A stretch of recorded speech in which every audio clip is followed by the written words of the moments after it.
They used to laugh at her every single day. She walked into school with her eyes down, trying not to make noise with her broken sandals. One strap was always loose, but she never complained, because silence was the only thing she had ever owned. Her school bag was a polythene bag, her notebook smelled like damp, and her pencil was always too short to write with. But she wrote anyway. She dreamed anyway. Other children mocked her. Some did it loudly. Some did it quietly, behind smiles, behind whispers. But she heard everything. They laughed at her accent. They pointed at her torn dress. They called her names that no child should have to hear. She sat alone, a quiet presence in a noisy world.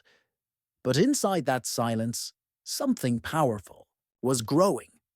She had a secret, not the kind you hide in shame, but the kind that waits for the right moment. And that moment came, unexpectedly. It was a hot afternoon. The fans in the classroom barely moved the air. The teacher was frustrated, trying to get someone, anyone, to sing for the school function. No one volunteered.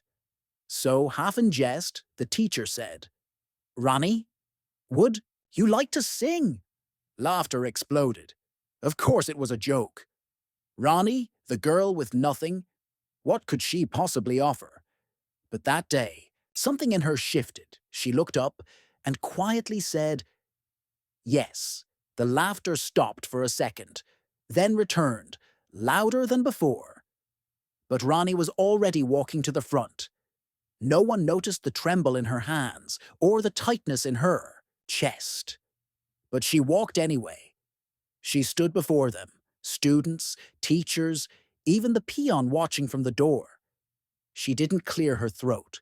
She didn't ask for a beat. She just closed her eyes and began to sing.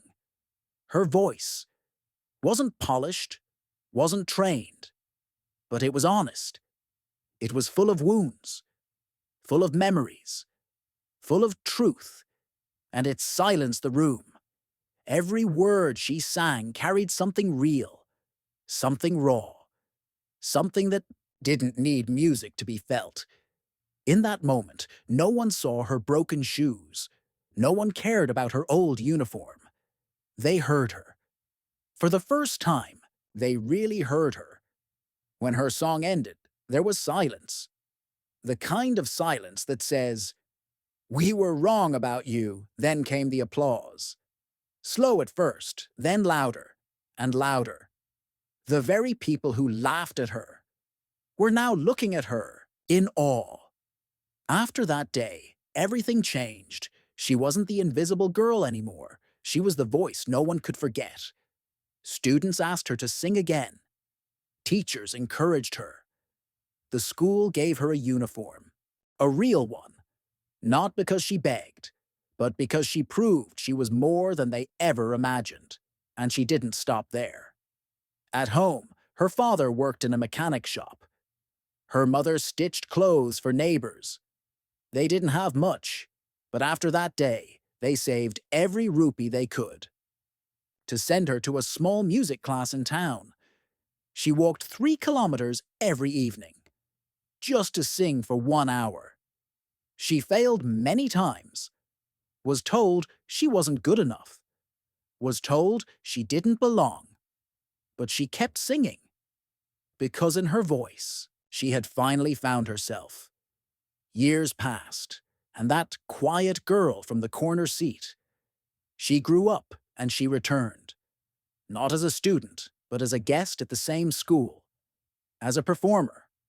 As a mentor.